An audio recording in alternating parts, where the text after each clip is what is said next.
வானத்தின் பலகணியை திறந்து உன்னை ஆசீர்வதிப்பதினால் நீ ஜாதிகளுக்கு கடன் கொடுப்பாய். ஐயா, நீ மற்றவனுக்கு உதவி செய்ய செய்ய செய்ய உன் ஃபைனான்ஸு குறையவே குறையாது. நீ கர்த்தருக்கு அதே போல் கொடுக்க கொடுக்க கொடுக்க உன் ஃபைனான்ஸு குறையவே குறையாது. வார்த்தையில் வாழ்கிற வாழ்வுக்கு வந்துட்டாலே நீங்கள் கர்த்தராலே மேன்மைப்படுத்தப்படுவீர்கள், கனப்படுத்தப்படுவீர்கள், ஆசீர்வதிக்கப்படுவீர்கள். 127 தேசத்துக்கும் ராஜாவாய் இருந்த அந்த அகாசுவருவுக்கு அடுத்த நிலைமையிலே மொர்தெகாயை மேன்மைப்படுத்தினார். நம்ம டாடியை யார் தெரியுமா? மேன்மைப்படுத்துவார். ஆதாமுக்கு மகிமையினால் கனத்தினால் முடிச்சுட்டு பாருங்க. அதான் இது. இப்போ நான் எங்கே போனாலும் நான் போகிறதுக்கு முன்னால் என் நீதி முன்னாலே போகிறது. கர்த்தருடைய மகிமை எனக்கு பின்னாலேயே வந்துக்கிட்டு இருக்கு. அந்த கர்த்தருடைய மகிமை என்னை பின்னாலே காக்கும். நான் போகிற இடத்துல வியாதியாக இருந்தால், நான் போகிற இடத்துல குறைபட்டவனாக இருந்தால், விடுதலை தேவையானவனாக இருந்தால், எனக்குள் இருக்கிற வெளிச்சம், எனக்குள் இருக்கிற வெளிச்சம், எனக்குள் இருக்கிற கிறிஸ்து, எனக்குள் இருக்கிற அந்த சுவாபம் அங்கே வெளிச்சத்தை உண்டு பண்ணும், இருளை நீக்கும். நீதிமானுடைய பாதை நடுப்பகல் வரைக்கும் அதிகமாய் பிரகாசிக்கிற சூரிய ஒளி. ஐயா, நீங்கள் எல்லாம் ஆண்டவருடைய நல்ல நல்ல நாட்களை பார்க்கணும். வர்ற நாட்கள் இனிமே நம்ம நல்ல நாட்களை பார்க்கிற நாட்கள் நமக்கு துவங்கிருச்சு.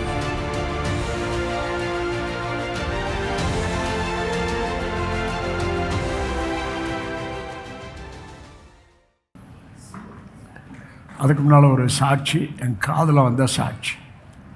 பிரதர் செல்வராஜ் அவர்கள் வேலைக்கு போயிருக்கிறாரு, ஹெல்மெட் போட்டுக்கிட்டு. சரளா சிஸ்டருடைய ஹஸ்பண்டு தலையில் என்னடா எண்ணெய்க்கு இல்லாமல் ஒரு மாதிரி உறுத்துதுன்னு ஒரு இடம் எடுத்துக்கூட பார்த்துட்டாராம். அப்புறம் மறுபடியும் போட்டுக்கிட்டாராம். என்னடா உறுத்துதுன்னு சொல்லி மறுபடியும் எடுத்து பார்த்தா உள்ள பாம்பு இருக்கா.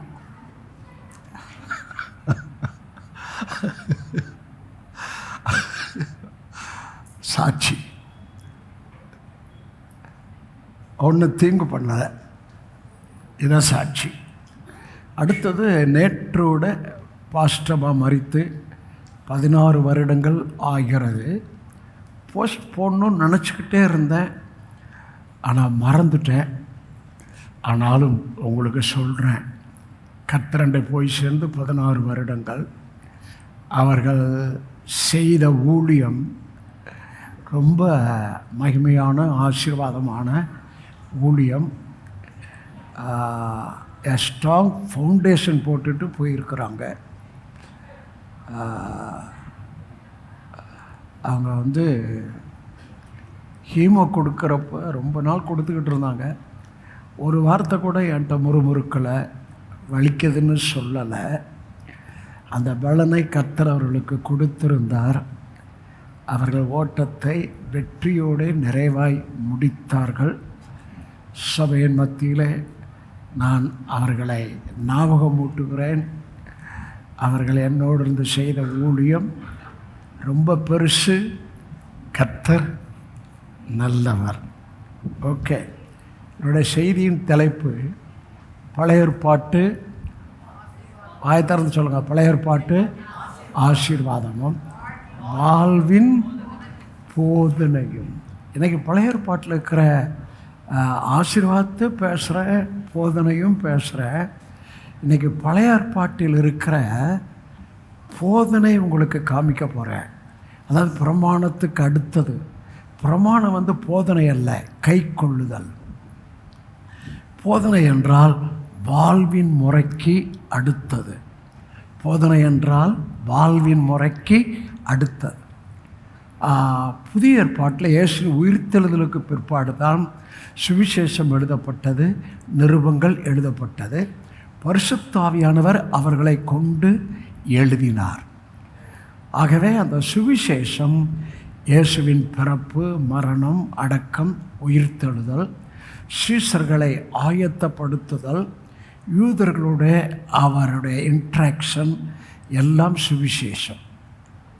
அடுத்தபடி நிருபங்கள் ஆவியானவர் இயேசுவை குறித்த வெளிச்சம், இரகசியம், சுவிசேஷ ஊழியம், உங்களுக்கும் எனக்கும் வாழ்வதற்கான போதனை எல்லாம் பரிசுத்த ஆவியானவர் எழுதி வைத்திருக்கிறார். ஆமென். ஆகவே இன்று பழைய ஏற்பாட்டிலே நீங்களும் நானும் வாழ்வதற்கான போதனையின் வசனத்தை உங்களுக்கு நான் காண்பிக்க விரும்புகின்றேன். நாம் வசனத்துக்கு அடுத்த வாழ்வு, வார்த்தையிலே வாழ்வு, அதை முதல் நிலைப்படுத்த வேண்டும். அதான் செய்தி. எனக்குள் இருக்கிறத உங்களுக்கு கர்த்தர் பேசிக்கொண்டு இருக்கிறார்.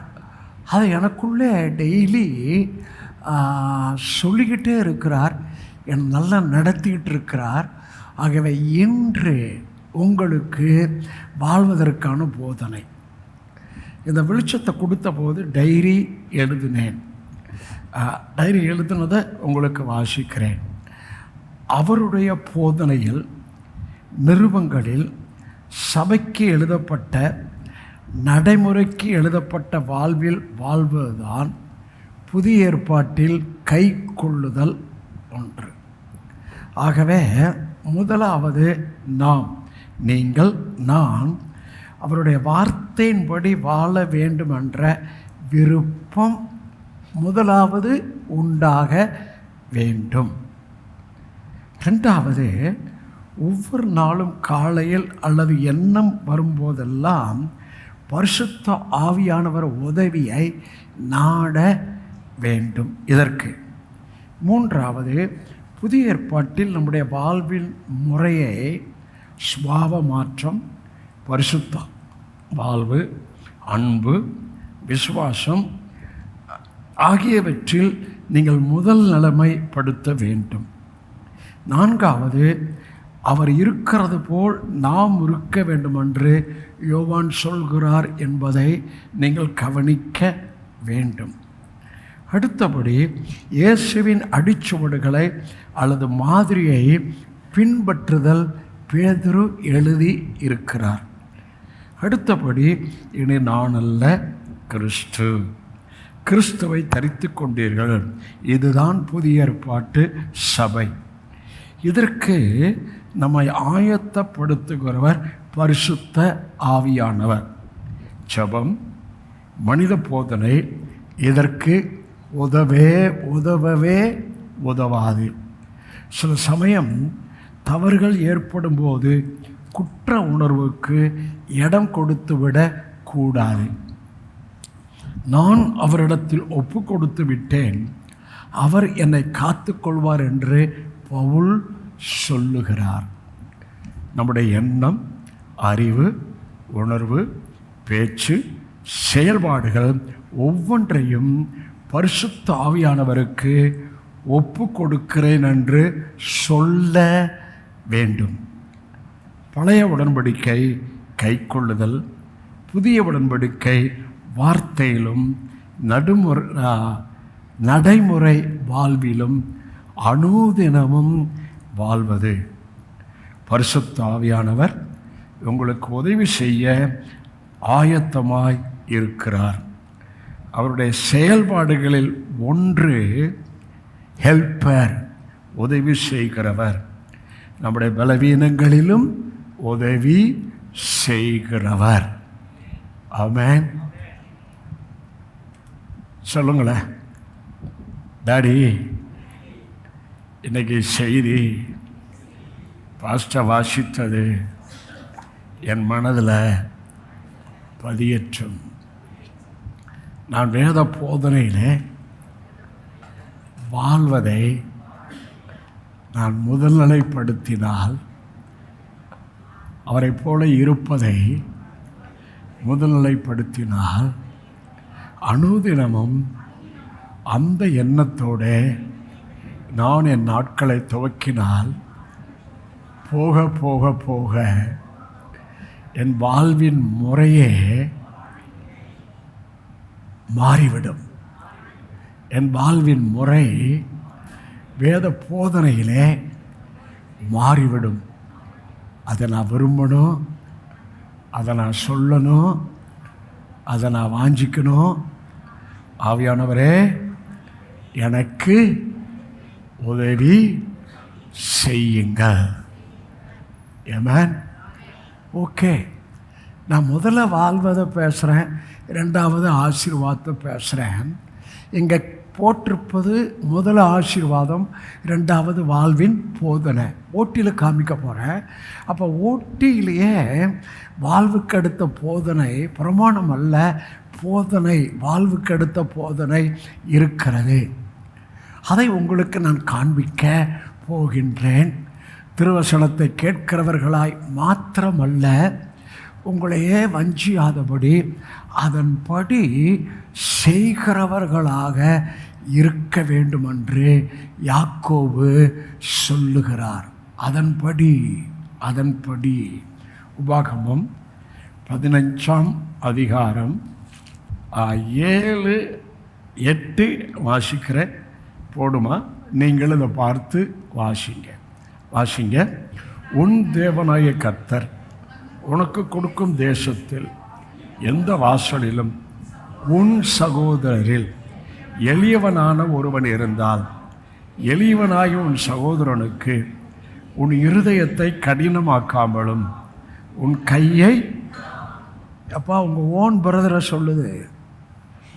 பிரதர் சபையில் இருக்கிறவனா பிரதர் தான், சபையில் இருக்கிறவனா சிஸ்டர் தான். இது உங்கள் ஓன் பிரதர். எனக்கு பிரதரே இல்லை, நீங்கள் தான் பிரதர், நீங்கள் தான் சிஸ்டர். தேவராஜ்யத்தில் நம்மெல்லாம் பிரதர் அண்ட் சிஸ்டர். உங்கள் ஓன் பிரதருக்கு ஒருத்தன் எளியவனாக இருக்கிறான். நீங்கள் நல்ல வசதியோட வாய்ப்போட ஆசீர்வாதமாக இருக்கிறீங்க, சவுண்டாக இருக்கிறீங்க, நல்ல வீடு வசதி, பொருளாதாரத்தில் குறையே இல்லை, எல்லாம் ஆசீர்வாதமாக இருக்கிறாங்க.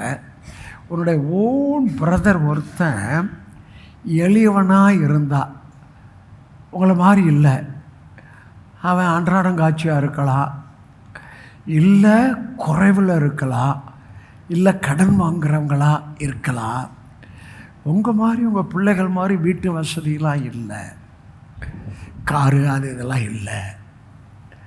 உங்கள் சகோதரன் எளியவனான் ஒருவன் இருந்தால், உன் சகோதரனுக்கு உன் இருதயத்தை சொல்லுங்கள் கடினமாக்காமலும் உன் கையை மூடாமல். முதல்ல ஆவி. அப்போ அநேகருடைய இருதயம் அதுக்கு போகலை. ஆனால் இன்னைக்கு உங்கள் ஆவியை அதுக்கு போகணும்னு கர்த்தர் பேசுகிறாரு. இன்னைக்கு உங்கள் ஆவியை அந்த பக்கத்தில் திருப்புறாரு. உன் இருதயத்தை கடினமாக்காமலும் உன் கையை, அப்படின்னு அடுத்த வசனம் வாசிங்க. அவனுக்கு உன் கையை, ஆமாம் எப்பா உன் இருதயத்தை அவனை கண்டுக்காமே இருக்கிறியப்பா, அவனை விசாரிக்கிறாமே இருக்கிறப்பா, என்னப்பா எப்படி இருக்கிற அப்படின்னு கண்டுக்கவும் இல்லை, விசாரிக்கவும் இல்லை. உங்களை மாதிரி அவன் நல்ல ஹையில் இல்லை, அவன் எப்படி இருக்கிறான்னு தெரியும். உங்கள் ஆவி அவன்கிட்ட போகலையே. ஏன்னா அவன்கிட்ட பேசினா கூட ஏதாவது கேட்டுருவான்னு நீ பயப்படுறிய. வாழ்வின் போதனைப்பா. உன் சகோதரன், உன் பிளட்டு குரூப்பு, உன் சகோதரன் மூத்தவனாக இருக்கலாம், இளையவனாக இருக்கலாம், அண்ணனாக இருக்கலாம், தம்பியாக இருக்கலாம். அவன் அளவுக்கு இல்லை, ஆனால் அவனுக்கு விசாரிக்கிறது மாத்திரம் இல்லை, அவனுக்கு ஏற்ற உதவிகளை செய்கிற வசதி, பணம் எல்லாம் உன்கிட்ட இருக்குது. அவனுக்கு நீ உதவி செய்கிறதுனால நீ குறைய மாட்டேன்ற அளவுக்கு நீ ஆசீர்வதிக்கப்பட்டிருக்க. அவனை விசாரிக்கவே நீ இல்லையே, அவனை கண்டுகொள்ளவே இல்லையே. இன்றைக்கி கர்த்தர் ஓல்ட் டெஸ்ட்மெண்ட்டில் இருந்து வாழ்வுக்கு அடுத்த ப்ராக்டிக்கல் லைஃபுக்கு அடுத்த வார்த்தையை பேசுகிறார். உங்கள் எல்லாருக்கும் எனக்கு தான் இல்லைன்ட்டேன். ஐ ஆம் ஒன்லி ஒன் சன். சிஸ்டர் கூட இல்லை, சரி, சகோதரோட சகோதரி கூட சேர்த்துக்கலாம், ரெண்டுமே சேர்த்துக்குங்க, எல்லாம் பிளட் குரூப்பு தானே. இப்போ கர்த்தர் உங்களோட பேசுகிறாரு, இருதயத்தை கடினப்படுத்தாத, உன் கையை அவனுக்கு உதவி செய்கிற காரியத்தில் கஞ்சனாக திறக்காத சொல்லுங்க. ஏன்னா உன்கிட்ட தாராளமாக ஏராளமாக இருக்கப்பா, தாராளமாக திறக்கலாம். அவனோட பேசணும், தாராளமாக திறக்கணும், அவனை விசாரிக்கணும். நீ விசாரிக்க கூட இல்லையே, விசாரிக்க கூட இல்லை. சரி, உங்களுக்கு வாய்ப்பு தர்றார், கிறிஸ்மஸ் வருது, அவனுக்கு கையை தாராளமாக தரங்க.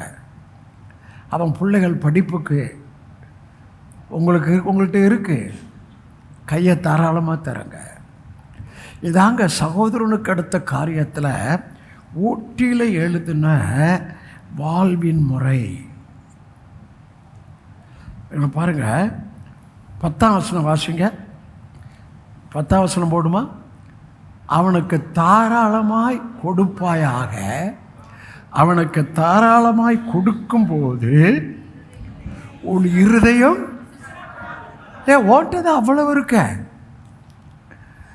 ஐயோ கொடுத்துட்டேன்னு சொல்லி கொடுத்து உன் இருதயம் விசலப்படக்கூடாதுன்றாரு. இருக்கிறீங்களா?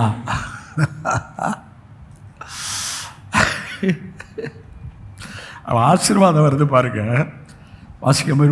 மீதி கொண்ட வசனம் வாசிக்க. அதை நிமித்தம் நீ உன் கையை தாராளமாக கொடுக்கும்போது நீ விசனப்படக்கூடாது. விசனப்படாமல் நீ கொடுத்தாயானால் உன் தேவனாகிய கர்த்தர் உன்னுடைய எல்லா கிரியையிலும் உன் கையிட்டு செய்யும் எல்லா காரியங்களிலும் உன்னை. எப்படிப்பா ஆசீர்வாதம் வேணுமா? செய்யு, இதுதான் வாழ்வு. விசனமாக கொடுக்காத, இருதயத்தை கடினமாக்காத, கையை தர. அங்கே ஆசீர்வாதம் உனக்கு சொல்லப்பட்டிருக்கு. அதை விட ஒரு சூப்பர் ஆசீர்வாதம் அதே உபாகமம் 15 சொல்லப்பட்டிருக்கு. அதையும் நான் வாசிக்கிறேன். 15:6 வாசிங்க. நம்ம போடுமா? 15:6 வாசிங்க. உன் தேவனாகிய கர்த்தர் உனக்கு சொன்னபடி உன்னை ஆசீர்வதிப்பதினால். 2 ஆசீர்வாதம்ப்பா. நீ அநேக ஜாதிகளுக்கு எப்பா நீ ஒருத்தனுக்கு கடன் கொடுக்குற, உன் சகோதரனுக்கோ இல்லை, தாராளமாக திறக்கிற, உதவி செய்கிற. அப்போ கர்த்தர் என்ன பண்ணுறாரா? உனக்கு சொன்னபடி உன்னை ஆசீர்வதிப்பதினால். ஜாதிகள் என்றால் தேசம். அநேக ஜாதிகளுக்கு நீ கடன் கொடுப்பாய். நீ கடன் எப்போதுமே உன் பாக்கெட்லேயும் பேங்க்லேயும் நிறைவாக இருக்கும்னு அர்த்தம். கடன் கொடுக்குற ஆசீர்வாதம் பெரிய பிப்ளிக்கல் ஆசீர்வாதம். உபாகம் 28 ஆசீர்வாதம்.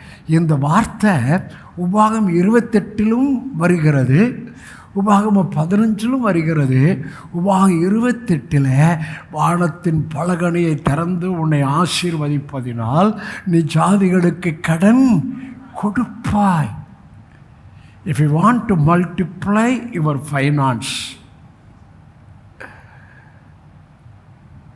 பொருளாதாரத்தை பெருக்கணுமா? இன்றைக்கி இந்த வாழ்வின் போதனைக்கு உன்னை ஒப்பு கொடு. உன் பொருளாதாரம் குறையவே குறையாது. விதைக்க ஹெல்ப் பண்ண அநேக வழிமுறைகளில் கர்த்தர் உன்னை, உன் கையின் பிரயாசத்தை ஆசீர்வதிப்பார். உன் பிஸ்னஸை ஆசீர்வதிப்பார். உன் பிள்ளைகளை, சந்ததியை ஆசீர்வதிப்பார். மறுபடியும் எம்பசைஸ் பண்ணுறத உங்களுக்கு சொல்கிறேன். 11ஆம் வசனம். தேசத்தில் வாசிங்க. எளியவர்கள் இல்லாமல் இருப்பது இல்லை. ஆகையால் சிறுமைப்பட்டவனும் எளியவனாகிய உன் சகோதரனுக்கு ஐயா 3 தடவை கையை தாராளமாக தர, கையை தாராளமாக தர, கையை தாராளமாக தர 3 தடவை வருது. உன் சகோதரன், உன் சகோதரன், உன் சகோதரன் 3 தடவை வருதப்பா. எத்தனை பேர் ப்ராக்டிஸ் பண்ண போகிறீங்க? நான் என்னுடையதுன்ற இதில் இருந்தீங்கன்னா கிறிஸ்துடைய அந்த ஜீவன், கிறிஸ்துடைய போதனை உங்களுக்குள்ள ஒர்க் அவுட் ஆகலை. ஆமென். சகோதரனை குறித்த இன்னொரு வசனம் உங்களுக்கு காமிக்கிறேன். இது ரொம்ப அன்பை குறித்து எழுதினவர் நம்ம யோவான் தான். அவர் 1 யோவான் 3:14-15. 1 யோவான் 3:14-15 வாசிங்க. நாம் சகோதரரிடத்தில், அங்கே ஹெல்ப் பண்ணுன்னு சொல்லுது, தாராளமாக கொடுன்னு சொல்லுது. இங்கே உன் சகோதரனிடத்தில் அன்பு கூறுகிறபடியால் மரணத்தை விட்டு நீங்கி ஜீவனுக்கு உட்பட்டிருக்கிறோம் என்பதை அறிந்திருக்கிறோம். சகோதரனிடத்தில் அன்பு கூறாதவன் மரணத்தில், மரணம் என்று சரீர மரணம் அல்ல, ஆவியில. அப்போ ஆவியில உள்ளான மனுஷன் வீக் ஆகிறான். உள்ளான மனுஷன் ஸ்ட்ராங் ஆனாதான் உள்ளே இருந்து பர்த் வரும். ஆமென். அடுத்த வசனம் வாசிங்க. தன் சகோதரனை பயக்கிற எவனும், நான் கொஞ்சம் மாற்றி வாசிக்கிறேன். உங்கள் சகோதரனை நீங்கள் அசட்டை பண்ணினீங்கன்னா, உங்கள் சகோதரனிடத்தில் நீங்கள் அன்பு கூறாமல், அதாவது விசாரியாமல் இருப்பீர்களே ஆனால் நீங்கள் மனுஷ கொலைபாதகனாய் இருக்கிறீர்கள். கொலைபாதகன் எவனோ அவனுக்குள் நித்திய ஜீவன் பா.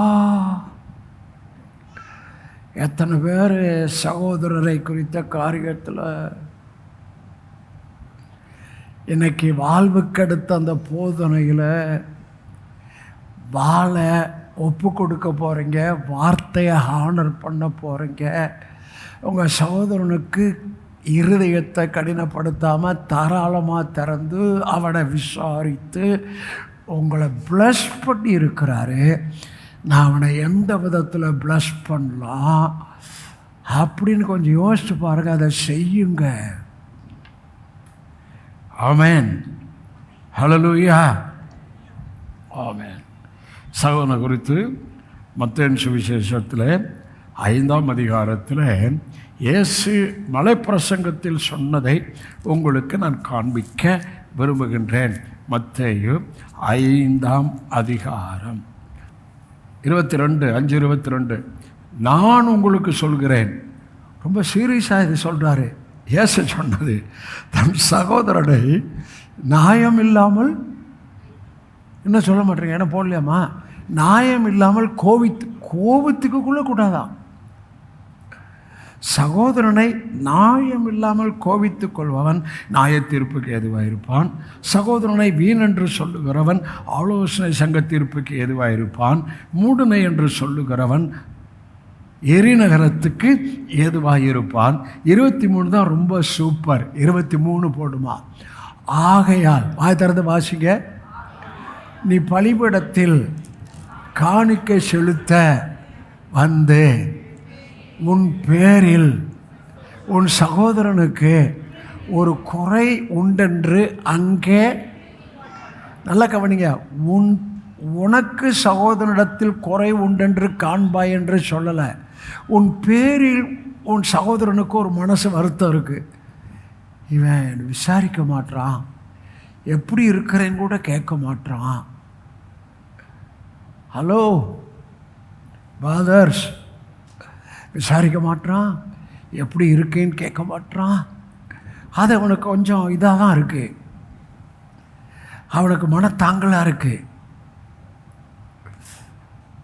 உன் சகோதரனிடத்தில்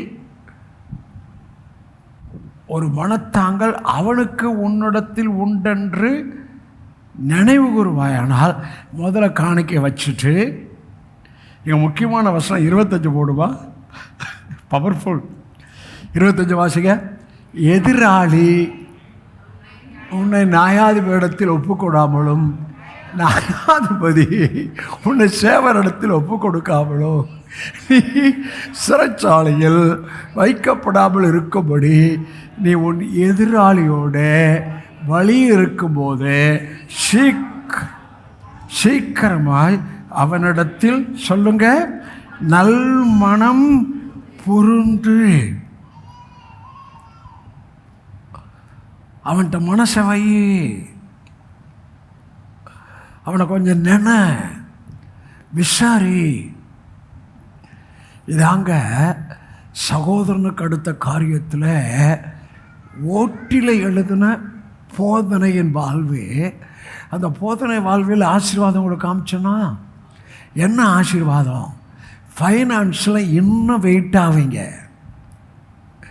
ஐயா, நீ மற்றவனுக்கு உதவி செய்ய செய்ய செய்ய உன் ஃபைனான்ஸு குறையவே குறையாது. நீ கர்த்தருக்கு அதே போல் கொடுக்க கொடுக்க கொடுக்க உன் ஃபைனான்ஸு குறையவே குறையாது. சங்கீதம் 78 அவர்கள் இஸ்ரவேலின் தேவனை மட்டுப்படுத்தினார்கள். எப்பா,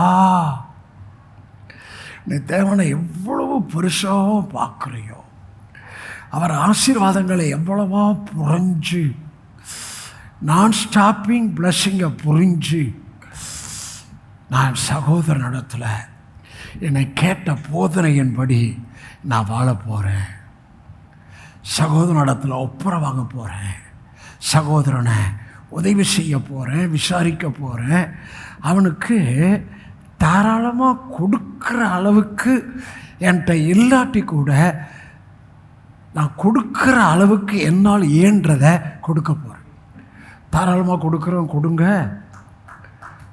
கொடுக்க முடியாட்டி கூட உங்களால் இயன்றதை கொடுங்க, விசாரிங்க. அதாங்க வாழ்வின் போதனை. எத்தனை பேர் புரிஞ்சுக்கிறீங்க? எத்தனை பேருக்கு வானத்தின் பலகணிகளை திறக்கணும்? அதான் இன்றைக்கி ஆசீர்வாதம். இன்றைக்கி டாபிக் என்ன? பழைய ஏற்பாட்டு ஆசீர்வாதமும் வாழ்வின் போதனையும்.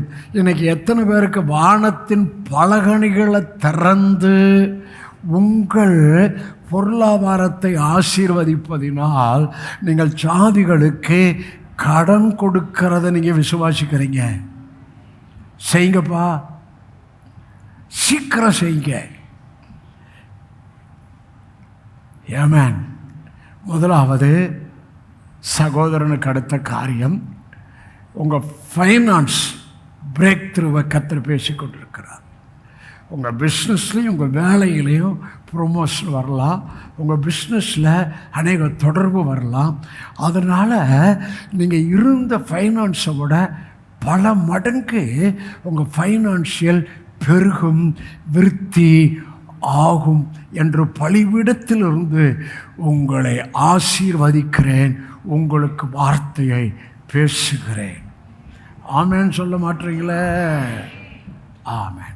சரி, அடுத்தது தனிப்பட்ட விதத்தில் ஒவ்வொரு விசுவாசிகளுக்கும் எனக்கு வருகிற பிரச்சனை, எனக்கு விரோதமாக பேசுகிறான், விரோதமாக கிரியை செய்கிறான், என் பேரை டேமேஜ் பண்ணிக்கிட்டே இருக்கிறான், இப்படி என்னை அசட்டை பண்ணுறான், தூசணமாக பேசிக்கிட்டே இருக்கிறான். இப்படியெல்லாம் நீங்களும் பார்க்குறீங்க, நானும் பார்க்குறேன், நாமும் பார்க்குறோம். ஏமேன், பார்த்துருக்குறீங்களா? இல்லைன்னு யாராவது சொல்ல முடியுமா?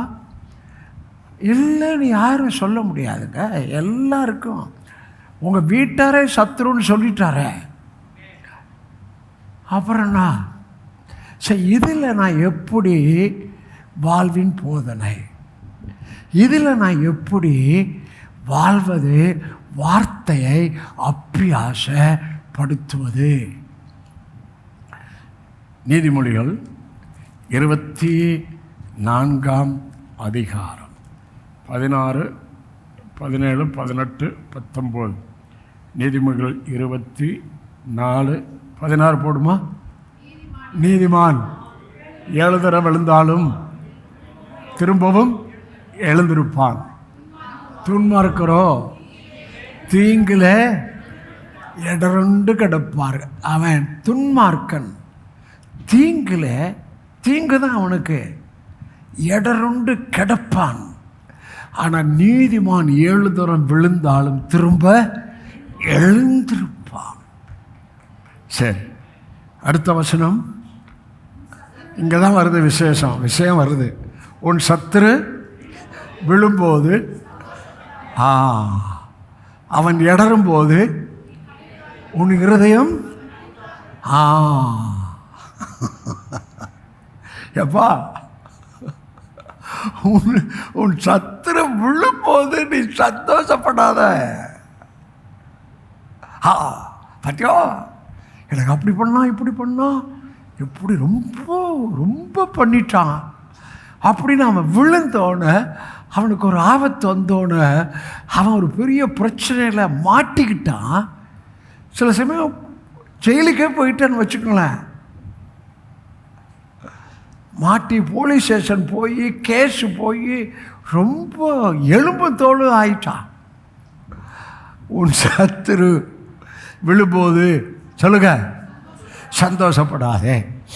அவன் இடரும்போது உன் இருதயம் களி கூறாது இங்கே எது வருது? இருதயம். என்ன வருது? சந்தோஷம் வருது, களி கூறுதல் வருது. இந்த இருதயத்தில் வேதம் சந்தோஷத்தை சொல்லுகிறது, களி கூறுதலை சொல்லுகிறது. அப்போ வேதம் சொன்ன அந்த களி கூறுதலும் அந்த சந்தோஷமும் என் ஆவியிலே இருந்தால், வேதம் சொன்ன என் இருதயத்தில் இருக்கிற சந்தோஷமும் களி கூறுதலும் என் ஆவியிலே இருந்தால், முதல்ல இருக்கா? உங்கள் ஆவியில் எல்லா புத்திக்கும் மேலான தேவ சமாதானம் உங்கள் இருதயத்தை, உங்கள் ஆவியை, ஆத்மாவை ஆண்டு கொண்டு இருக்கிறதா? நீங்கள் எப்போதும் சந்தோஷமாக இருக்கிறீங்களா? கர்த்தருக்குள் சந்தோஷமாக இருக்கிறீங்களா? இது நம்முடைய இருதயத்துக்கு அடுத்து, நம்முடைய ஆவிக்கு அடுத்து வேதம் இப்போது உங்களுக்கு சொல்லுகிறார். இங்கே சாலமோன் சொல்லுகிறது, உங்கள் இருதயத்தை கொடுத்து உங்கள் ஆவியை குறித்து சொல்லுகிறார். உன் சத்துரு விழும்போது என்னப்படாத, சொல்லுங்க, வாய்த்தர சொல்லுங்க, சந்தோஷப்படாத. அவன் இடரும் போது உன் இருதயம், இதான் என் லைஃப், இதான் என் வாழ்வு, இதான் என் போதனை. அடுத்த வசனம், கர்த்தர் எப்பா அதை கர்த்தர் பார்க்குறாருன்னு சாலமோன் சொல்கிறாரு. அவன் இடரும்போது நீ களி கூர்ந்தா, அவன் இடரும்போது உன் சந்தோஷம், களி கூறுதல் உன் இருதயத்தில் வந்தா, ஏண்டா நீ என் புள்ளடா, நீ என்ன மாதிரி தான்டா இருக்கணும். நீ என்னடா நான் எழுதின வார்த்தைக்கு மாறாக இருக்கிற, நீ மாம்சமாக இருக்கிற, உலக மனுஷனை போல் இருக்கிற அப்படின்னு ரொம்ப வருத்தப்படுறார் பிரதர், வருத்தப்படுறாரு சிஸ்டர். நான் சொல்கிறேன், சொல்லுங்க, நான் இயேசுவின் வார்த்தையில் வாழ்கிற வாழ்வை என்று பரிசுத்த ஆவியானவர் எனக்கு பேசிக்கொண்டு இருக்கிறார். இந்த வார்த்தையில் நான் வாழ வேண்டுமென்ற விருப்பம், நான் இயேசுவை போல அவர் போதனையில் வாழ வேண்டுமென்ற விருப்பம் ஒவ்வொரு நாளும் எனக்கு இருப்பதாக. என் வீட்டிலையும் வெளியையும் நான் வார்த்தையிலே வாழக்கூடிய வாழ்விலே ஆவியானவரே எனக்கு உதவி செய்யுங்க. நான் சொல்கிறேன், இதை நீங்கள் முதல் நிலைப்படுத்தி விட்டால் உங்களுக்கு எல்லாம் தானாக நடக்கும்.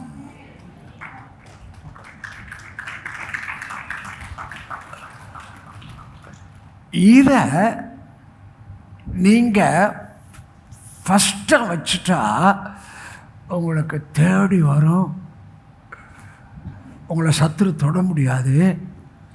ஏன்னா வார்த்தையில் வாழ்கிற வாழ்வுக்கு வந்துட்டாவே நீங்கள் சாத்தானுக்கு பயமாக இருப்பீங்க. வார்த்தையில் வாழ்கிற வாழ்வுக்கு வந்துட்டாவே நீங்கள் கர்த்தராலே மேன்மைப்படுத்தப்படுவீர்கள், கனப்படுத்தப்படுவீர்கள், ஆசீர்வதிக்கப்படுவீர்கள். யோசேப்பை, அடிமையாய் போன யோசேப்பை எகிப்திலே பார்வோனுக்கு அடுத்த நிலைமையிலே கர்த்தர் மேன்மைப்படுத்தினது போல உங்களை கர்த்தர் மேன்மைப்படுத்துவார். வீட்டில் அசட்டை பண்ணப்பட்டவனும் மனுஷனால் புறக்கணிக்கப்பட்டவனுமாய் இருந்த தாவீதை சவுலினாலே பயக்கப்பட்டு பொறாமைப்பட்டு அவனை கொன்றுன்னு துரத்தப்பட்ட சவுலுக்குள்ள வாழ்வு இருந்துச்சு, தாவீதுக்குள்ள இயேசுவின் வாழ்வு இருந்துச்சு, யோசேப்புக்குள்ள அன்பு இருந்துச்சு. எத்தனை புரிஞ்சுக்கிறீங்க? இவளை கொன்று போடணும்னு துரத்துறான். தாவீது கையில் சவுலை கர்த்தர் ஒப்பு கொடுக்கிறார். கூட இருக்கிறவன் சொல்கிறான், உன் சத்துரு ஒப்பு கொடுத்துட்டான், கொன்று போடுன்றான். இவன் சொல்கிறான், அபிஷேகம் பண்ணப்பட்ட மனுஷன் மேல் என் கையை போட்டு குற்றமில்லாமல் போகிறவன் யார்? அவனை 12 கோத்திரத்துக்கும் ராஜாவாக்கினார். எஸ்தர் என்ற அடிமை பெண், அவனுடைய சித்தப்பா மொர்தெகாய். இந்த மொர்தெகாய்க்குள்ள நான் யூதன், அவன் யூத ஸ்திரீ. அவன் வார்த்தைக்காய் நின்றவன். மொர்தெகாய் என்ன வார்த்தை? அதாவது ஆமான் வரும்போது எல்லாரும் தாழ விழுந்து பணிந்து கொள்ள வேண்டும். ஆனால் இவன் யெகோவா தேவனை தவிர நான் யாரையும் தாழ விழுந்து பணிந்து கொள்ள மாட்டேன் என்ற வார்த்தையிலே நின்றவன். நான் யூதன் என்று சொன்னான். அந்த யூதனையும் அந்த யூத ஸ்திரீ, அடிமை பெண்ணாகி யூத ஸ்திரீயையும் 127 தேசத்துக்கு கர்த்தர் ராணியாக உயர்த்தி மேன்மைப்படுத்தினார். ஒரு முக்கியமான வார்த்தைங்க மனசில் வைங்க. யோசேப்பை மேன்மைப்படுத்தினார், தாவீதை ராஜாவாய் மேன்மைப்படுத்தினார், அடுத்தபடி எஸ்தர் ராணியை மேன்மைப்படுத்தினார், அடுத்தபடி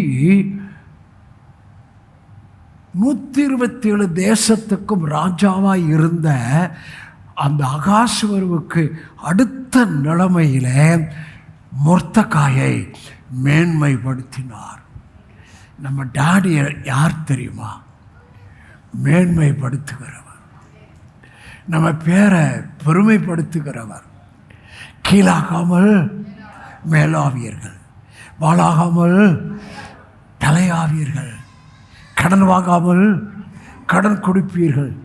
உங்களுக்கு விரோதமாய் ஒரு வழியாய் வருவார்கள், 7 வழியாய் ஓடி போவார்கள்.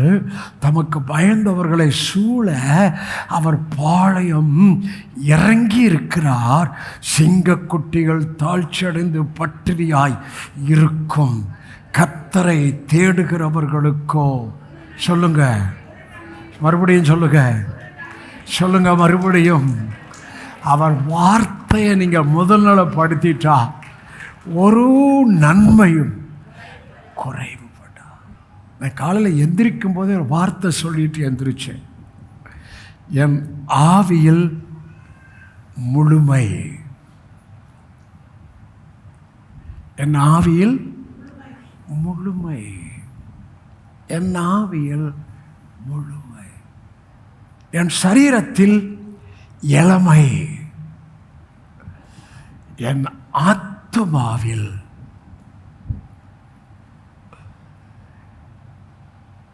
கிறிஸ்துவின் சிந்தை.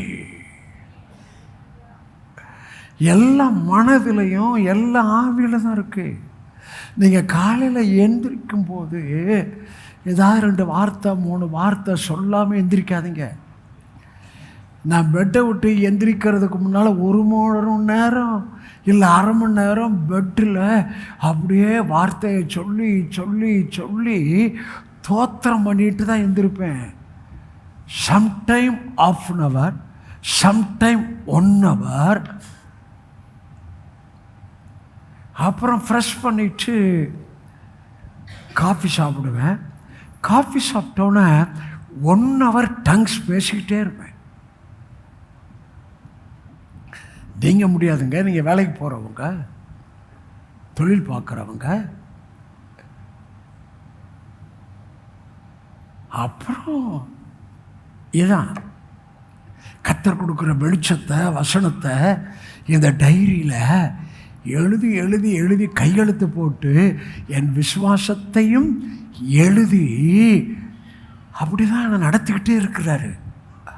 அதனால தான் உங்களுக்கு பழசிலும் இருந்து புதிதிலும் இருந்து பழைய ஏற்பாட்டிலும் இருந்து புதிய ஏற்பாட்டிலும் இருந்து உங்களுக்கு மாறி மாறி என் ஆவியிலிருந்து ஆவியானவர் கொடுக்கிற அந்த ப்ரீச்சிங்கை நான் பேசவில்லை, ஆவியானவர் பேசிக்கொண்டே இருக்கிறார். கர்த்தர் அதை காண்பார், அது அவர் பார்வைக்கு பொல்லாப்ப இருக்கும். அப்பொழுது அவனிடத்து அவர் தமது கோபத்தை அவர் மேலே அவர் உனக்கு தீங்கு பண்ணியிருக்கிறான், உன்னை தொந்தரவு பண்ணிக்கிறான், அவர் மேலே அவன் கோபமாக இருக்கிறாரு. நீ அதுக்கு முன்னால் அவசரப்பட்டு அவன் விழுறதை குறித்து சந்தோஷப்பட்டு இடறதை குறித்து களி கூர்ந்தா அவன் மேலே கொண்டு வந்த கோபம் உண்மையிலே பரிசுத்த ஆவியானவர் வருத்தப்படுவார். ஏண்டா வார்த்தை எப்படி சொல்லுத?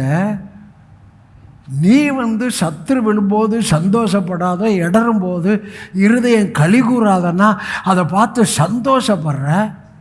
நீ கணவன் மனைவி பார்த்தியா அவனுக்கு என்னாச்சுன்னு அப்படின்னு பேசுகிற. அப்போ அவன் மேல் உள்ள கோபம் நீங்கி உன் மேலே பரிசுத்த ஆவியானவர் இந்த வார்த்தை எவ்வளோ புருஷன் கேட்டாலும் வார்த்தைக்கு வரமாட்டானே,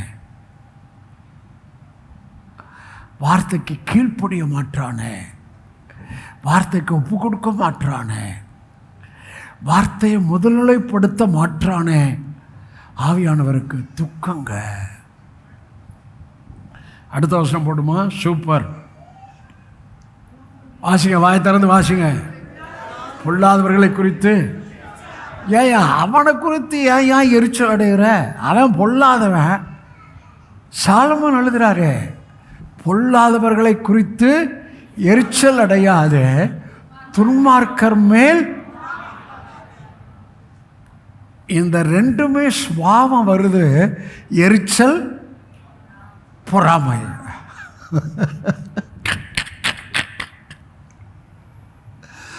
என்ன இப்படி திருப்பி சொன்னா, எரிச்சல் அடையாத பொறாமப்படாத, இதான் வார்த்தை, இதான் வாழ்வு. வேதர் சிஸ்டர், எரிஞ்சு எரிஞ்சு எரிஞ்சு பேசுகிறீங்களா? எரிச்சல் ஒரு பொல்லாத ஆவி. காயின் எரிச்சல் அடைந்தான், அதனால் அடுத்த பாவத்துக்கு வந்துட்டான். வேதர் சிஸ்டர், இன்றைக்கி வாழ்வுக்கு அடுத்த போதனையை ஆவியானவர் பேசிகிட்டு இருக்கிறாரு. வலது பக்கம் இடது பக்கம் பார்த்து எரிச்சல் அடையாதீங்க அப்படின்னு சொல்லுங்கள். அது மாம்சங்க, பொறாமைப்படாதீங்க. அது ஆவியின் கனி இல்லைங்க. நம்ம தேவனுடைய பிள்ளைங்க, நமக்குள்ள இருந்து ஆவியின் கனி வெளிப்படணுங்க. எரிச்சலும் பொறாமையும் மாம்சங்க.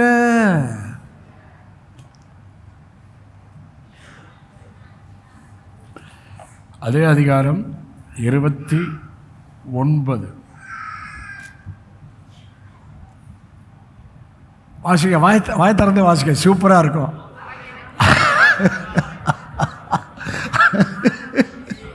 வாய் திறந்து வாசிக்க. அவன் எனக்கு செய்த பிரகாரம் நான் அவனுக்கு செய்வேன். அவன் செய்த செய்கைக்கு தக்கதாக நானும் சரி கட்டுவேன் என்று சொல்லாத. இப்போ பாருங்க, 17 களி கூறாதே, 19 பொறாமை கொள்ளாதே, எரிச்சலாகாதே. அடுத்தது வாய் சொல்லாதே. எங்க 2 ஆவி, கடைசியில் இப்போ வாஸ்தவம் இல்லையா? வாய். உங்கள் ஆவி எப்படி இருக்கு? உங்கள் ஆவி அவரோட ரைட்டாக இருந்துச்சுன்னா அவரை போல மாறிடுவீங்க. எத்தனை புரிஞ்சுருக்கிறீங்க? இந்த வசனத்தை மறுபடியும் வாசிக்க. அவன் எனக்கு செய்த பிரகாரம் நானும் அவனுக்கு செய்வேன். அவன் எனக்கு செய்த செய்கைக்கு தக்கதாக நானும் அவனுக்கு சரி கட்டுவேன் என்று நீ சொல்லாதே. வாயே, உங்கள் வாயை ஜீவனுக்கு பயன்படுத்துங்க. உங்கள் வாயை விசுவாசத்துக்கு பயன்படுத்துங்க. உங்கள் வாயில் வம்பும் புத்தினமான பேச்சும் பரியாசமும் தகாதவைகள் ஸ்தோத்திரம் செய்தலே தகும். உங்கள் வாயில் மரணம் ஜீவன் 2 இருக்குது. இதில் உங்கள் வாயில் ஜீவன் தான் வெளிப்பட வேண்டும். ஆமென். ஹல்லேலூயா. உங்கள் ஆசீர்வாதத்தை பேசிட்டு இருக்கிறாரு. ரோமர் 12 கடைசி 2 வசனம் 20, 21 வாசிங்க. அன்றியும் அதான் நமக்கு பேசுகிறாரு. எப்பா மார்ட்டின் எல்ஷடாய், உன் சத்துரு பசியாய் இருந்தால் அவனுக்கு போஜனம் கொடு, அவன் தாகமாய் இருந்தால் அவனுக்கு பானம் கொடு. நீ இப்படி செய்வதனால் அக்கினி தழலை அவன் தலையில் குவிப்பாய். அடுத்த வசனம், நீ தீமையினாலே வெல்லப்படாமல் தீமை நன்மையினாலே வெல்லு. தீமை என்ன? 19 போடுங்க, ரொம்ப நல்லா இருக்கும். 19. பிரியமானவர்களே, பழிவாங்குதல் எனக்குரியது, நானே பதில் செய்வேன் என்று கர்த்தர் சொல்லுகிறார் என்று எழுதியிருக்கிறபடியால் நீங்கள் பழி வாங்காமல் கோபாக்கணைக்கு. தீமை என்ன? பழி வாங்கிறது. தீமை என்னான்னு கேட்பேன். பழி வாங்கிறதுன்னு சொல்லுங்கள். தீமை என்ன? வலது பக்கம் இடது பக்கத்து பழி வாங்காதீங்க. பழிக்கு பழி வாங்காதீங்க. அது மாம்சம், அது உலக மனுஷன். நம்ம ஆவி, நம்ம கிரைஸ்டு, நம்ம கிறிஸ்துவின் பிள்ளைக. அதான் தீமை. பழி வாங்காமல் கோபாக்கணைக்கு. பேசாம நீ கோபாக்கணைக்கு அவருக்கு இடம் கூட. இப்படி செய்வதனால் அக்கினி தழலை அவன் தலையின் மேல் குவிப்பாய். பவர்ஃபுல் வசனம் உங்களுக்கு காமிக்கிறேன். இப்படி செய்வதனால் என்பதை மனசில் வைங்க. மத்தேயின் சுவிசேஷம் 5ஆம் அதிகாரம். எப்படி செய்வதனால் 43, 44, 45 வாசிங்க. போடுங்க, வாசிங்க. உனக்கு அடுத்தவனை சிநேகித்து உன் சத்துருவை பகைப்பாயாக என்று சொல்லப்பட்டதை. அதான் பிரமாணம். எப்போ உனக்கு அடுத்தவனை சிநேகித்து உன் சத்துருவை பகைப்பாயாக என்று சொல்லப்பட்டதை நீ கேட்டிருப்பீங்க. அடுத்த வசனம், நான் இயேசு வந்துட்டேன், கிருபை வந்துருச்சு, என் வெளிப்பாடு வந்துருச்சு, என் போதனை வந்துருச்சு. நான் உங்களுக்கு சொல்கிறேன், உங்கள் சத்துருக்களை உங்களை சபிக்கிறவர்களை, உங்களை பயக்கிறவர்களுக்கு, உங்களை நிந்திக்கிறவர்களுக்காய், துன்பப்படுத்துகிறவர்களுக்காய் இப்படி செய்வதனால் உன் சத்துருவின் மேல் அக்கினி தழலை குவிப்பான். சத்துருவை சிநேகிப்பா, சபிக்கிறவங்களை ஆசீர்வதிப்பா, பயக்கிறவனுக்கு நன்மை செய்யப்பா, நிந்திக்கிறவளுக்கா துன்பப்படுத்துறவளுக்கா ஜெபம் பண்ணுப்பா. அடுத்த வசனம், இப்படி செய்வதனால் நீங்கள் பரலோகத்துக்கிற பிதாவுக்கு நம்ம இப்போ அவருக்கு பிள்ளைகளாக தான் இருக்கிறோம்.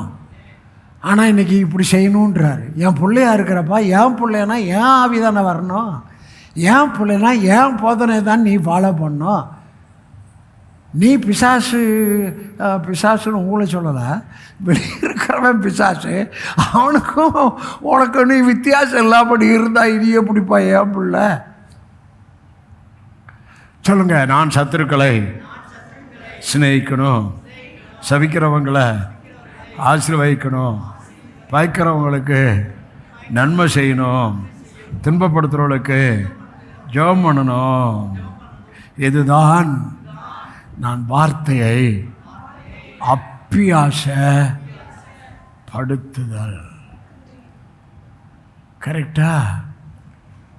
ஒன்று பார்த்தோம் என் சகோதரனுக்கு அடுத்த காரியம், 2 பார்த்தோம் என்னை பயக்கிறான், வெறுக்கிறான், அசட்டை பண்ணுறான், தூஷிக்கிறான், எப்போ பார்த்தாலும் எனக்கு விரோதமாக செஞ்சுக்கிட்டே இருக்கிறான், அவனுக்கு எப்படின்னு பார்த்தோம். 3ஆவது பார்க்க போகிறோம். இது ப்ராக்டிக்கல். ஏசாயா 58:7 பசியுள்ளவனுக்கு உன் ஆகாரத்தை கொடுக்கிறதும் துரத்துண்ட சிறுமியானவர்களை வீட்டிலே சேர்த்து கொள்வதும் வஸ்திரம் இல்லாதவனை கண்டால் அவனுக்கு வஸ்திரம் கொடுக்கிறதும் மாம்சமானவனுக்கு உன்னை ஒழிக்காமல் இருப்பதும் அல்லவா. இதுதான் எனக்கு உகந்த உபவாசம். எனக்கு உகந்த இதுதான் உபவாசம். இன்றைக்கி வெளியெல்லாம் எப்போ பார்த்தாலும் எங்கே பார்த்தாலும் உபவாசம். உபவாசம் சரீரத்துக்கு அடுத்தது. ஆவியாக இருக்கிற டாடியை ஆவியில் தான் தொட முடியும். நீங்கள் வார்த்தையை சொன்னால் அவரை தொடுவீங்க. ப்ராக்டிக்கல் லைஃபு இந்த கை கொள்ளுகிற போதனை, பிரமாணத்துக்கு அடுத்த போதனையில் ப்ராக்டிக்கல் லைஃப் சொல்லப்படவே இல்லை. அந்த கற்பனைக்கு அடுத்த காரியத்தில் சொல்கிறேன். ஆனால் அப்பாற்பட்டு ப்ராக்டிக்கல் லைஃபு ஓல்ட் டெஸ்ட்மெண்ட்டாக சொல்லப்பட்டிருக்கிறது. அதைத்தான் எனக்கு காமிச்சார், அதைத்தான் உங்களுக்கு கொடுக்குறேன். எத்தனை புரிஞ்சுட்டீங்க? ஐயா, பசியுள்ளவனுக்கு ஆகாரம் கொடுக்கிறதும் வஸ்திரம் இல்லாதவனுக்கு வஸ்திரம் கொடுக்கிறதும் துரத்துண்டவனை வீட்டில் சேர்த்து கொள்வதும் எனக்கு உகந்த உபவாசம். அப்போ ஆகாரம் கொடுக்கறது, ட்ரெஸ்ஸு கொடுக்கறது, சிறுமைப்பட்டவர்களை வீட்டிலே சேர்த்துக்கொள்வது, இந்த 3 ப்ராஜெக்டும் என்கிட்ட ரொம்ப பெருசாக இருக்குது. ஆகாரம் கொடுப்பது. நான் பாலிட்டிக்ஸ் பேசல. இப்போ கவர்மெண்ட் ஸ்கூலில் மார்னிங்கும் பிரேக்ஃபாஸ்ட் தர்றாங்க, அப்படி தானே? Morning breakfast. கர்த்தர் சமூகத்தில் சாட்சி சொல்கிறேன், ஜோயல்கிட்டையும் சொன்னேன். எப்பா, இந்த மார்னிங் பிரேக்ஃபாஸ்ட்டுக்கு நம்ம சபையில் இருந்து மாதம் ஒரு 10,000 ரூபாய் அது அவங்களுக்கு அனுப்பணும்ப்பா செக்ரட்டரி, அது எப்படின்னு கேளு அப்படின்னு ஜோயல்கிட்ட சொன்னது. ஜோயலை வச்சு சொல்கிறேன், கர்த்தர் சமூகத்தில் சாட்சியாக சொல்கிறேன். ஆனால் அது சொல்லி அடுத்த மாதமே உங்களுக்கு ஃபஸ்ட்டு ஆப்ரேஷன், செகண்டு கண், ஏறக்குறைய 6 மாதம் ஓடிருச்சு. பிப்ரவரியிலேருந்து இப்போ அக்டோபரில். அப்போ என் மனசு எங்கே போகுது பாருங்கள், சாப்பாடு கொடுக்கறது. அது மாத்திரம் இல்லை, 30க்கு 10,000 கொடுக்கலாம். ஏன்னா எனக்குள்ளே தான் பாவிகளுடைய ஆஸ்தி கோடியாக இருக்கு. அதை நான் வச்சு என்ன பண்ண போகிறேன்? அதை இப்படிலாம் எனக்குள்ள ப்ராஜெக்ட் கொடுத்துக்கிறாரு. அவளுக்கு கொடுக்கணும். ஃபஸ்ட்டு இதை கொடுப்போம். அடுத்தது அவங்களுக்கு 1 மாதம் சாப்பாடு எவ்வளவோ அப்படி கொடுப்போம். இன்னொன்று சொன்னேன், ஒன்று நம்ம திருமுல்ல வாயில் அந்த கவர்மெண்ட் ஸ்கூலில் ஆரம்பிப்போம். 1.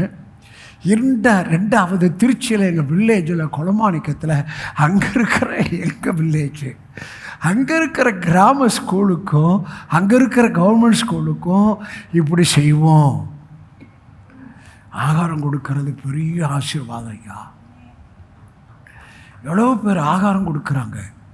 யூடியூப்பில் நீங்கள் பார்க்குறீங்க. உங்களுக்கு கத்தரை ஏவனா வசதி இருந்தால் யாருக்காவது ஆகாரம் வாங்கி கொடுத்துட்டு போய்கிட்டே இருங்க. யாருக்கா ட்ரெஸ்ஸு கொடுங்க. ஆகாரம் கொடுப்பது, ட்ரெஸ்ஸு கொடுப்பது எனக்கு உகந்த சொல்லுங்கள் உபவாசம். இதில் இருக்கிற ஆசீர்வாதத்தை சிறுமை துரத்துண்டவனை சேர்த்து கொள்வது. அப்போ எனக்குள்ள கர்த்தர் இதை வாசிக்கும் போது கர்த்தர் போட்டார், ஹோம் ஆரம்பிப்போம். ஏழைகள் எளியவர்களுக்கான ஹோம், புறக்கணிக்கப்பட்டவர்கள் ஆதரவற்றவர்கள் ஹோம் ஆரம்பிப்போம். துரத்துண்டவனை சேர்த்து கொள்வது. இதெல்லாம் ஆவியில் போட்டுக்கிட்டே இருக்கிறாரு. உங்கள் ஆவியில் ஏதாவது உண்டாகிட்டே இருக்கணும். அவருக்கு செய்வதை குறித்து, உங்களால் இயன்றதை செய்வதை குறித்து. அதை விட உங்கள் மனசில் நான் வார்த்தையில் வாழணும், கிறிஸ்துவ வாழணும், கிறிஸ்துவை தரித்த நிலைமையில் வாழணும். ஆவியானவர் உதவியை ஒவ்வொரு நாளும் நாடி நான் வாழணும். செஞ்சு பாருங்களேன். நீங்கள் அப்படியே உங்களை அறியாதபடி உங்களுக்குள்ள மாற்றம், அவர் சுபாவம், அவர் மன்னிப்பு, அவர் தயவு, அவர் இரக்கம் எல்லாம் உங்களுக்குள்ள வந்துடும். அப்புறம் உங்கள் பேச்சே மாறிடும். முந்தி பேசின மாதிரி பேச மாட்டீங்க. அப்புறம் உங்கள் முகமே மாறிடும். இந்த சிடுன்னு விழுந்தா முகம் எப்படி இருக்கும்? எரிச்சடைஞ்ச முகம் எப்படி இருக்கும்? அப்போ தேவ சுபாவம் நமக்குள்ளே வந்துச்சுன்னா நம்ம முகம் அவர் முகம் போல மாறிடும். ஹலோ, கர்த்தர் கொடுத்த வார்த்தையை கொடுக்குறேன். இன்னைக்கு நான் போயிட்டேன்னா நாளை காலையில் இருந்த சண்டே நான் ப்ரீச் பண்ணோம். ஆவியானவரை செய்தி தாரோ அப்படின்னு கேட்டுக்கிட்டே இருப்பேன். மண்டே மார்னிங்கே கொடுத்துட்டாரு. எப்போவுமே ஜோயல்கிட்ட சொல்லிடுவேன், ஆனால் சொல்லலை. என்னமோ சரி வெயிட் பண்ணலாம்.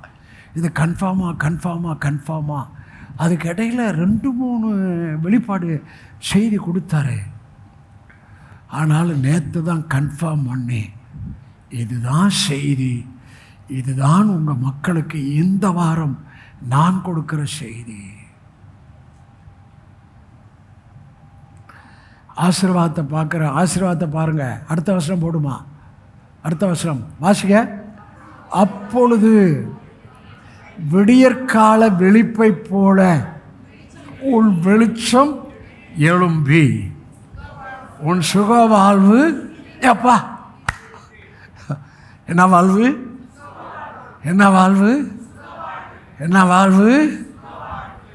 சுக வாழ்வு இதில் இருக்குயா. உன் சுக வாழ்வு சீக்கிரத்தில் துளிர்த்து உன் நீதி உனக்கு முன்னாலே செல்லும். உன் நீதி என்றால் எனக்குள் இருக்கிற தேவ நீதி. நான் எங்கே போனாலும் அந்த நீதி தான் எனக்கு நான் போகிறேன், என் பாடி போகுது. என் பாடிக்கு முன்னால் எனக்குள் இருக்கிற நீதி போகுது. நான் சொல்கிற புரியுதா? நான் எங்கே போனாலும் பாடி தானே போகுது. ஆவி போகுதா பாடி போகுதா? இப்போ பாடியில் வந்தீங்களா ஆவியில் வந்தீங்களா? பாடியில் தான் வந்தீங்க, ஆவியில் கேட்குறீங்க. நான் பாடியில் ப்ரீச் பண்ணல, ஆவியில் ப்ரீச் பண்ணியிருக்கிறேன். நீங்கள் தேவ நீதி, அது பெரிய ஒரு பொட்டன்ஷியல். சுயநீதி அல்ல, கிறிஸ்துவின் சிலுவையோடு சம்பந்தப்பட்ட, இரத்தத்தோடு சம்பந்தப்பட்ட, நாமத்தோடு சம்பந்தப்பட்ட தேவ நீதி என் ஆவியில். அதுதான் ஆதாமுக்கு மகிமையினால் கனத்தினால் முடிச்சுட்டு பாருங்க. அதான் இது. இப்போ நான் எங்கே போனாலும் நான் போகிறதுக்கு முன்னால் என் நீதி முன்னாலே போகிறது. கர்த்தருடைய மகிமை எனக்கு பின்னாலேயே வந்துகிட்டு இருக்கு. அந்த கர்த்தருடைய மகிமை என்னை பின்னாலே காக்கும். ஏங்க நீங்கள் நீதிங்க, நீங்கள் தேவ நீதிங்க, இதெல்லாம் மறந்துடாங்க. காலையில் நாளைக்கு போகிறீங்களா, என் பாடி போகுது, என் பாடிக்கு முன்னால் தேவ நீதி போகுதுன்னு சொல்லுங்கள். என் பாடி போகுது, வேலை செய்ய என் பாடி போகுது, வெளியூருக்கு என் பாடி போகுது, காலேஜுக்கு என் பாடி போகுது,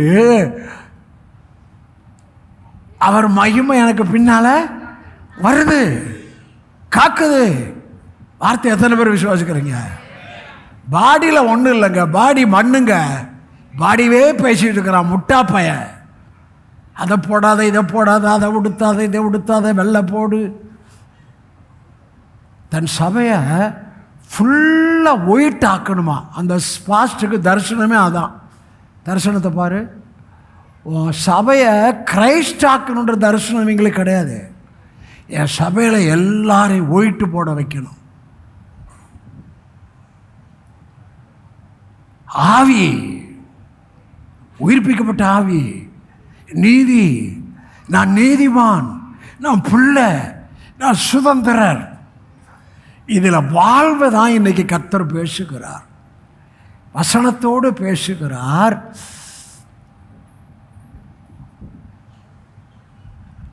ஆகாரம் கொடுக்கிறது, ட்ரெஸ் கொடுக்கிறது, சிறுமைப்பட்டவன் மேல் சிந்தையில் அவன் பாக்கியவான், தீங்கு நாளில் கர்த்தர் அவனை விடுவிப்பார். இது எல்லாம் ப்ராக்டிஸ் பண்ணுங்க. வந்து போகிறவங்களா இருக்காதீங்க. வசனத்தை ஒரு காதில் வாங்கி ஒரு காதில் விடுறவங்களா, இன்னும் ஜென்ம சுபாவ மனிதனா, கணவனாக இருந்தாலும் சரி, புருஷனாக இருந்தாலும் சரி, பிள்ளைகளாக இருந்தாலும் சரி இருக்காதீங்க. தேவ சுபாவம் சொல்லுங்க, நான் தேவனுடைய சுபாவமுடையவனாய், மன்னிக்கிற சுபாவமுடையவனாய், விட்டு கொடுக்கிற சுபாவமுடையவனாய், இணங்குகிற சுபாவமுடையவனாய், அன்பான மன்னிக்கிற சுபாவமுடையவனாய் நான் இருக்கணும். ஆவியானவரே எனக்கு உதவி செய்யுங்க.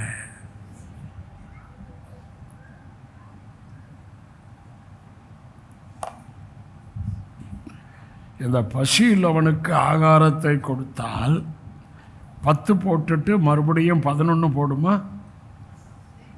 10 58 10.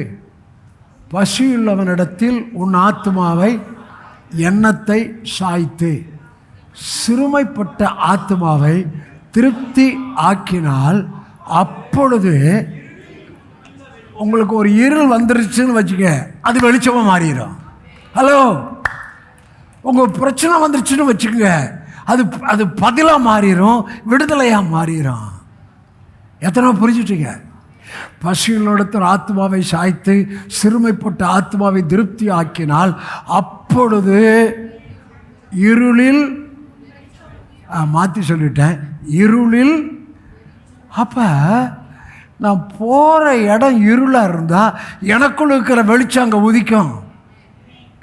நான் போகிற இடத்துல வியாதியாக இருந்தால், நான் போகிற இடத்துல குறைவுபட்டவனாக இருந்தால், விடுதலை தேவையானவனாக இருந்தால் எனக்குள் இருக்கிற வெளிச்சம், எனக்குள் இருக்கிற வெளிச்சம், எனக்குள் இருக்கிற கிரைஸ்டு, எனக்குள் இருக்கிற அந்த சுவாபம் அங்கே வெளிச்சத்தை உண்டு பண்ணும், இருளை நீக்கும்.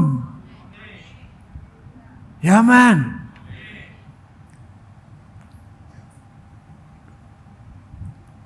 உன் அந்தகாரம் இது சூப்பர். வாசிக்க, உன் யார் அந்தகாரம்?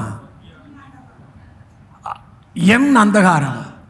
அதை என்ன அந்தகாரம்? பசியுள்ளவனையும் கவனிக்கிறதில்ல, ட்ரெஸ்ஸுக்கு அடுத்த காரியத்திலும் உதவி இல்லை, சிறுமைப்பட்ட மேல் சிந்தையும் இல்லை.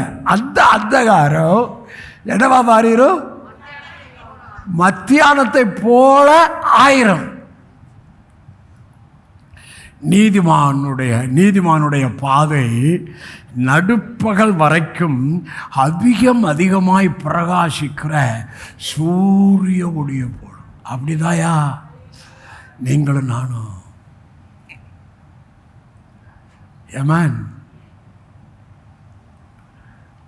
அடுத்த வசனம் 11 சூப்பர். வாசிங்க. கர்த்தர் இல்லை அப்படி வாசிக்காதீங்க. கர்த்தர் என்னைன்னு வாசிங்க. கர்த்தர் என்னை டெய்லி, என்ன நித்தம்னா புரியல, டெய்லி காலையிலிருந்து ராத்திரி வர வைக்கும், வேலைக்கு போகும்போதும் வரும்போதும் போக்கிலும் மரத்திலும் நித்தமும் ஒவ்வொரு மணி நேரமும் ஒவ்வொரு 5 நிமிஷமும் ஒவ்வொரு நிமிடமும் ஒவ்வொரு வினாடியும் என்னை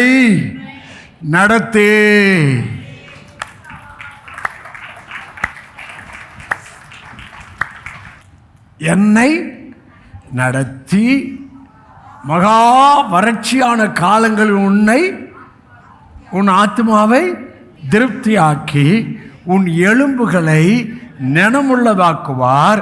நீ இப்போ பாருங்க, யாரெல்லாம் உங்களை நீர்ப்பாய்ச்சலான தோட்டமா வற்றாத நீரூற்றா பார்க்கணுன்னு விரும்புகிறீங்களோ அவங்க எல்லாம் இன்னைக்கு கேட்ட போதனையில் வாழ்வதற்கு எனக்கு வாஞ்சம் தாருங்க, விருப்பம் தாருங்க, ஆவியான உதவி செய்யுங்க. அங்கே வாங்க. சும்மா வந்து ஒரு பிரசங்கத்தை கேட்டு ஒரு மாற்றம் இல்லாமல்,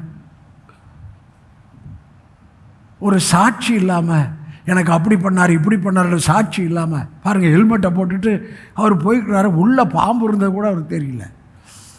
இதான் சாட்சி. பாம்பு அவர் என்னடா வேலை ஊறுது ஒரு தடவை கழட்டி பார்த்து மறுபடியும் போட்டுக்கிட்டாராம். எப்படி இவர் 2வது பார்த்தா உள்ள பாம்பு இருக்கா? அதான் சாட்சி. ஏதாவது சாட்சி அதை செஞ்சார் இதை செஞ்சார், இப்படி ஆசீர்வதிச்சார் இப்படி ஆசீர்வதிச்சார், இந்த வசனத்துக்கு இப்படி கொடுத்த, இப்படி எனக்கு ஆண்டவர் திரும்ப கொடுத்தாரு. என்னையா சாட்சி? சாட்சி இல்லாமல் வந்து போகிறது என்னையா பிரயோஜனம்? கர்த்தர் செஞ்சதை குறித்த சாட்சியை சொல்கிறேன். கர்த்தர் நித்தமும் உன்னை நடத்தி மகா வறட்சியான காலங்களின் ஆத்மாவை திருப்தியாக்கி உன் எலும்புகளை நனமுள்ளதாக்குவா. நீ நீர்ப்பாய்ச்சலான தோட்டத்தை போலவும் வற்றாத நீரூற்றை போலவும் இருப்பாய். இன்னைக்கு பிதா குமாரன் பரிசுத்தாவின் நாமத்தில் பிளஸட் பெனியல் சபையாரே, குடும்பங்களே, என்னையும் என் குடும்பங்கள் உங்கள் குடும்பங்களையும் அவர் வாழ்விலை வாழ்வதற்கான கிருபையை கர்த்தர் கொடுப்பாராக. உங்கள் மேலே நான் சொல்லுகிற ஆசீர்வாதம், கர்த்தர் நித்தமும் உங்களை நடத்தி மகா வறட்சியான காலங்களில் உங்களை திருப்தி ஆக்கி உன் எலும்புகளை நினமுள்ளதாக்குவார்.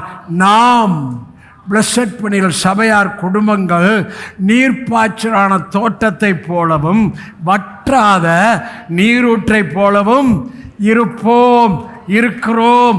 God bless you all. அதை விட சூப்பர் கடைசியாக வருது, முடிக்கிறேன். ஏசாயா 58:19 வாசிங்க. அப்பொழுது நீ கூப்பிடுவாய், கர்த்தர் மறுஉத்தரவு கொடுப்பார், நீ சத்தமிடுவாய், இதோ நான் இருக்கிறேன் என்று சொல்லுவார். நுகத்தடியையும் விரல் நீட்டுதலையும் நிவச்சொல்லையும் உன்கிட்ட இருந்து வளர்க்கணுமா? அதான் உகந்த உபவாசம். உபவாச ஜபம் போகிறோம், குப்பை. உபவாச ஜபம் போய் என்னத்தை கண்ட? மறுபடியும் சொல்கிறேன், அது சரீரம் ஆண்டவரை தொட முடியாது. நீ என்ன தான் சத்தம் போட்டாலும் கூக்குரல் இட்டாலும் அது அவர் செவிக்கே போகாது. அது ரிலிஜன். ஐயா புரிஞ்சுக்கையா, இதான் உகந்த உபவாசம் என்று கிளீனாக ஏசையா தீர்க்கதரிசி இங்கே இதுதான் உகந்த உபவாசம். நானும் பழைய ரிலிஜன் தான், காவி தாடி செருப்பு இல்லாமல் நடந்தவன், கிறிஸ்துவுக்கு நான் பைத்தியம், நீ யாருக்கு பைத்தியம் அப்படின்னு அலைஞ்சவன். அந்த காலத்து பிரசங்கத்தை கேட்டதுனால் வந்த தியாகம், வெறுப்பு, பிரதிஷ்டை, அதை விடணும் இதை விடணும். கடைசியில் கர்த்தர் மனதை திறந்தார், ஆவியை திறந்தார். 18 வருஷம், ஏன்னா 14 வருஷம் பாஸ்டம்மா நேற்றோட, அதுக்கு முன்னால் 2 வருஷத்துக்கு முன்னாலே வந்துட்டேன். 18 வருஷம் இந்த வெளிச்சத்தில் இருக்கிற இந்த வெளிச்சம் நான் மறுரூபப்படுத்திக்கிட்டே இருக்கு. இந்த வெளிச்சத்தை உங்களுக்கு கொடுத்துக்கிட்டே இருக்கிறேன். இப்போது இந்த வெளிச்சத்தின் ஒரு நிறைவுக்குள்ள, ஒரு முழுமைக்குள்ள, ஒரு பர்த்துக்குள்ள கர்த்தரனை கொண்டு வந்திருக்கிறார். ஒரு பர்த், ஒரு பிறப்பு, ஒரு சூப்பர் நேச்சுரல் பர்த். உங்களுக்கு அடிக்கடி சொல்லி வர்றேன், everything from inside to out. உள்ள இருந்து வெளியே வர்றதான் பர்த்து. முதலாவது, நுகத்தடியை உன் நடுவிலிருந்து அகற்றி. நுகத்தடி என்றால் நுகம், அதாவது மற்றவங்களை டிப்ரெஸ் பண்ணுறது, தாழ்வாக நினைக்கிறது, அவங்கள பொருட்டாவே நினைக்கிறது இல்லை. அவங்கள நீ அடிமைப்படுத்த விரும்புகிறாய். உன் பணத்தை வச்சோ, உன் அதிகாரத்தை வச்சோ அவங்கள அடிமைப்படுத்த விரும்புகிறாய். அதான் நுகம். நான் சொல்கிற புரியுதா? எங்க புரியுதா இல்லையா? நுகம் என்றால் என்ன? அழுத்தம் கொடுப்பது நுகம். நுகத்தங்க தானே வைக்கிறாங்க. Pressure, depress.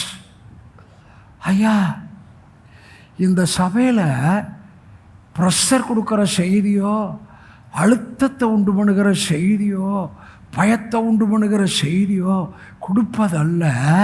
அப்பேற்பட்ட நிலைமையிலிருந்து வர்றவர்களுக்கு நுகத்தை உடைக்கிற செய்திதான் தொடர்ந்து கொடுத்து கொண்டே இருக்கிறார். பிரமாணம் ஒரு நுகம்.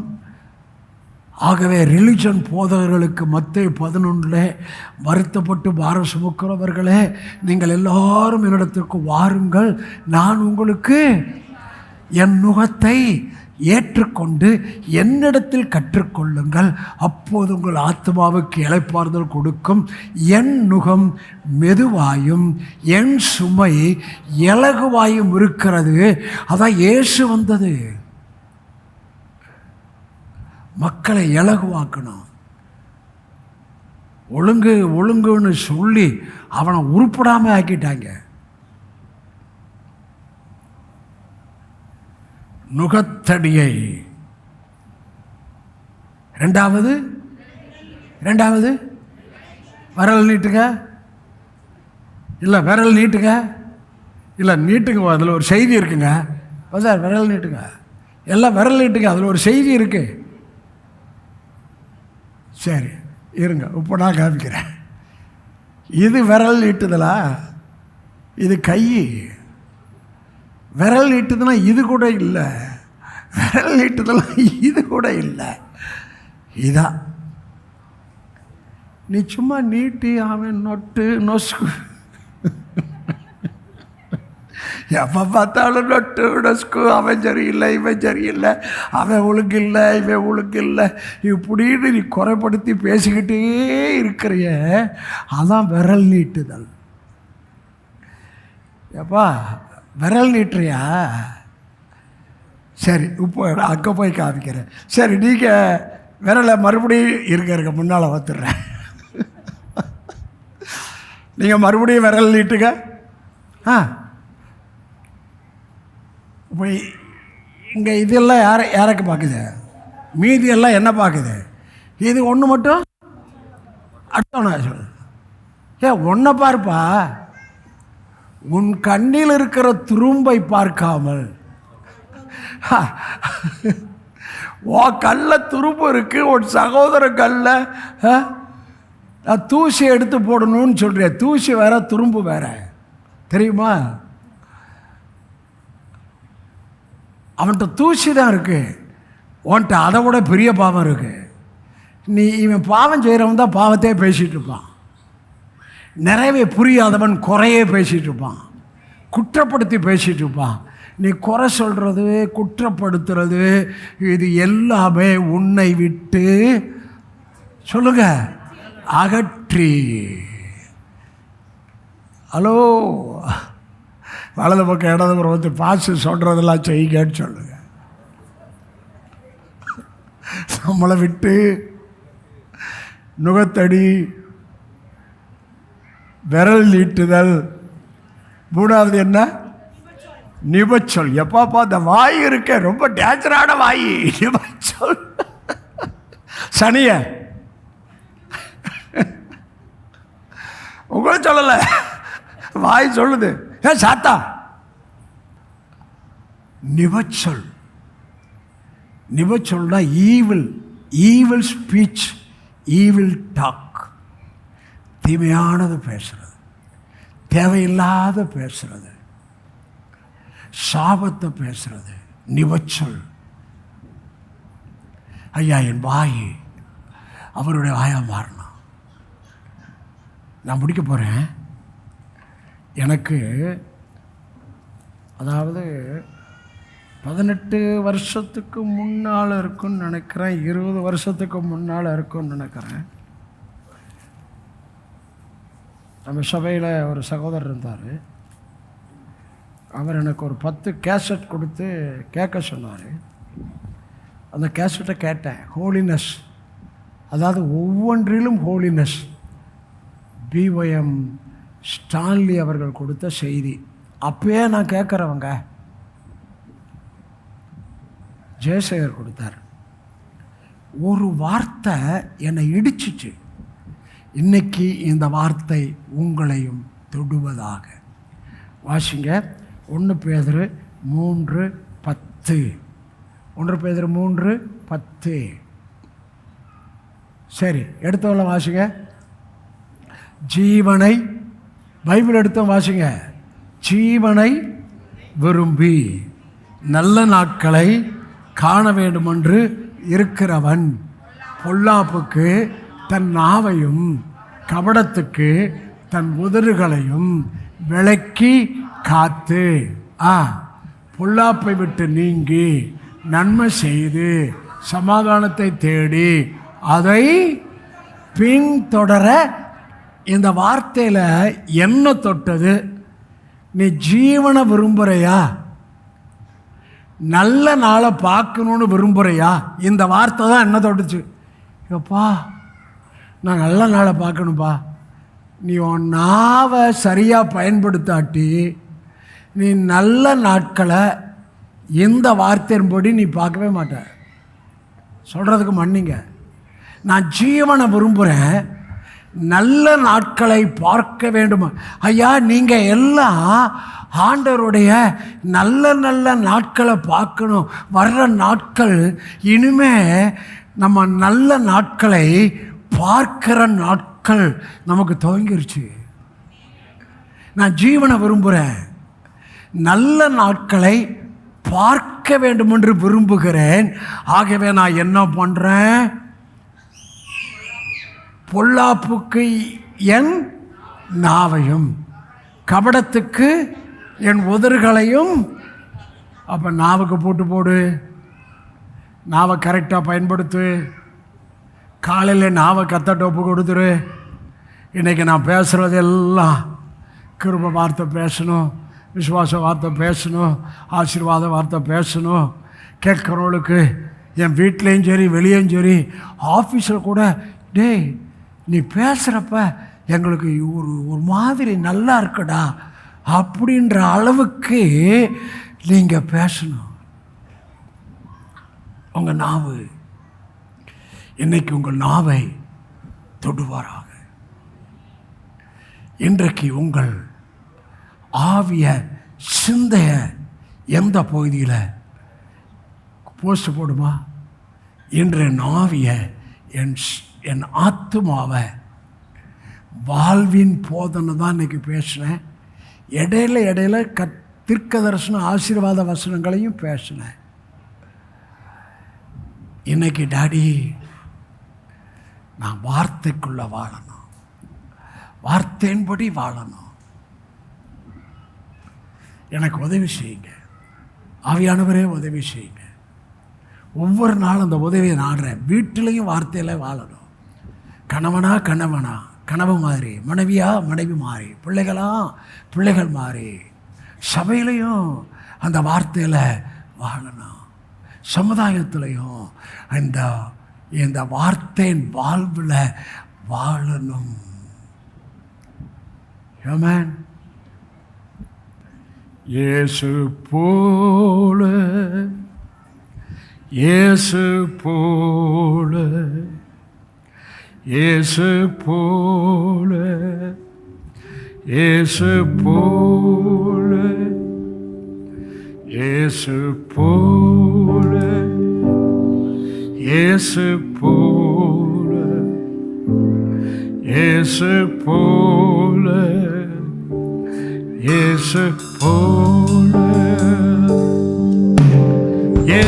இயேசுவை போலாக்கும் இயேசுவை போலாக்கும் சாட்சி இயேசுவை போலாக்கும் இயேசுவை போலாக்கும்.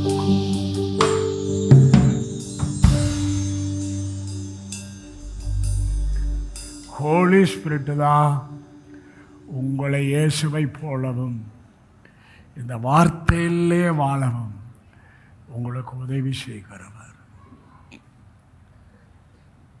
ஒரு நிமிஷம் நீங்கள் ஆண்டவர்கிட்ட பேசுங்களேன். ஜஸ்ட்டு